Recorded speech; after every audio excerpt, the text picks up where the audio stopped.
BigTenGame.com.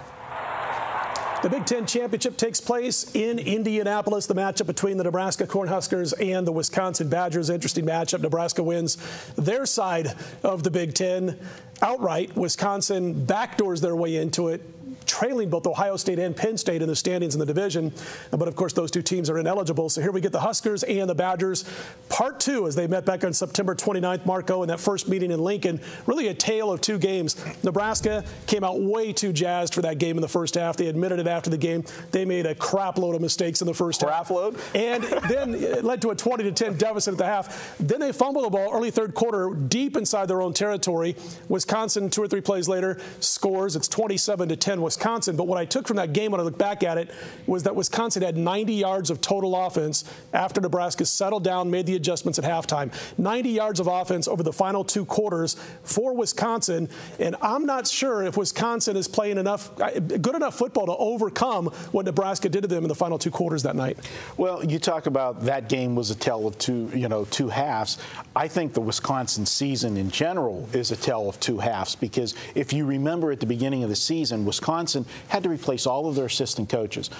Chris went to Pitt, and he took a lot of assistants with him, and some of the other assistants went other places. I think they had to replace 6 or 7 assistant coaches, and then they had 2 key offensive linemen they had to replace. And when you look at Wisconsin football, they run the ball. I mean, that's what they do first, the power running game. Well, you take away 2 offensive linemen, you take away all those assistants, and let's not forget they had a quarterback there last year that was, now playing in the NFL. Who, to me, was the best quarterback in college football last year. Russell Wilson. Yeah. So at the beginning of the season, this was like, they blew up the team and had to start from scratch.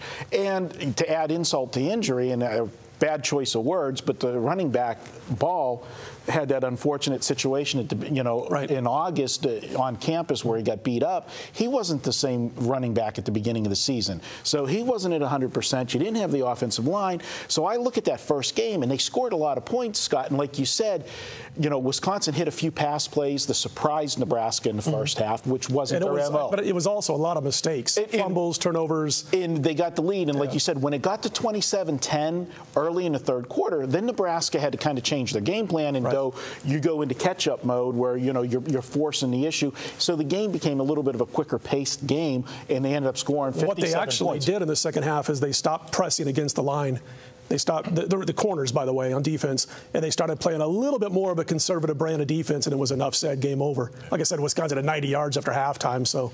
But what I think is going to happen this time around is Wisconsin's going to be able to move the ball more. They're not the same team. The offensive line is gelled. The coaching staff is gelled as well. Starting quarterbacks gotten, as the season goes on, more comfortable with the system. So you say, okay, well, that would sound like an over. No, that means you're going to go back to normal Wisconsin football, which is power football, running the ball. Baby. Right. You got to get that smash from it. What? Have you ever heard that before from this guy?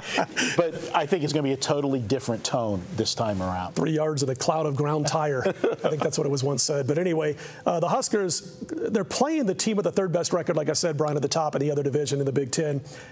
One stat I wanted to throw at you, because a lot of people were asking me this week, when teams are playing the second time in a season, how does the team that lost do that second time? It's not so hot. The team that won the first meeting, 11-4 straight up, 10-5 against the spread the last 15 times. Well, it makes a lot of sense because especially in football, you get style of play. In fact, I'm not a big Canadian football fan, but I believe the team that won the championship played the team for the 3rd time, and they beat them all 3 times. In fact, they were the underdog, Toronto. Wisconsin's defense is really their best unit on the field, and they played 3 decent defenses this year. Michigan State, Utah State, and Ohio State in those 3 games in regulation. 20 points, 30 points, 28 points. So when they play a very good defense, there's low-scoring games. When you take a look at it with Nebraska, they put up 30 points against Wisconsin, good defense. 38 points against Ohio State, pretty good defense. 32 against Penn State, and 28 against Michigan State. So you got a a Nebraska team who is fared well against quality defenses. Maybe it's just a situation of their style of play doesn't fit into a normal Big Ten style of play. No, I think Nebraska's got the most talented offense, no doubt about it. But there's something that scares me this week, and I wouldn't have probably gone with the play of being a low-scoring game in this one, even though I would not have bet the over. I was leaning towards the under when I saw that Nebraska's starting center is out for this game. He got injured last week against Iowa, totally disrupted their flow on offense. It's such a tough position to lose. And now they're going with guys who have hardly played the position. They might have to move some offensive linemen around. Mark Pelini, which is Bo Pelini's nephew, I think he's a sophomore. I know he's an underclassman for sure. He might see time at center. It's a tough situation for your offense, especially a timing offense like Nebraska. Marco, this one's your free pick.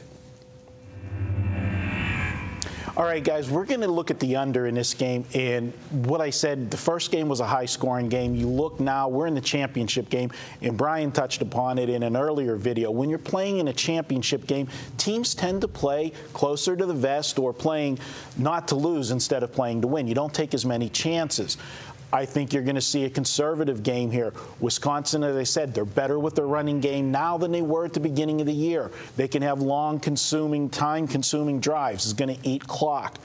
Bryan touched upon it. This should have been your free pick, all the good points you made. I was going to say.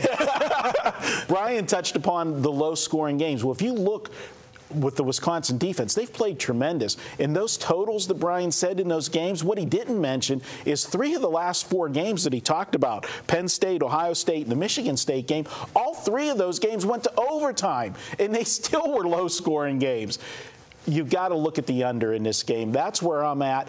This is my free pick. I'm going to take this one, Nebraska, Wisconsin, under the total in the Big Ten championship game. And this one's my pseudo-best bet because I liked it so much. I was going to make it a best bet here on the videos, and it's out there right now on pregame.com. You can see the entire write-up. But one of the things I wanted to mention, Marco, is, and this surprised me, way back early in the season, we've talked about Nebraska a couple of times, and I've said what they do on defense makes it so tough on their corners to come up and help out against the run, especially with a good dual-threat quarterback. But listen to this, and this is kind of a little subtle change they made several weeks ago when they stopped pressing so much at the line. They're on a 6-game win streak. Their last 6 games, the defense has allowed less than 270 total yards per game. Here's the one that knocks me out. The last 6 games, Nebraska has allowed 41% completions to their opponents.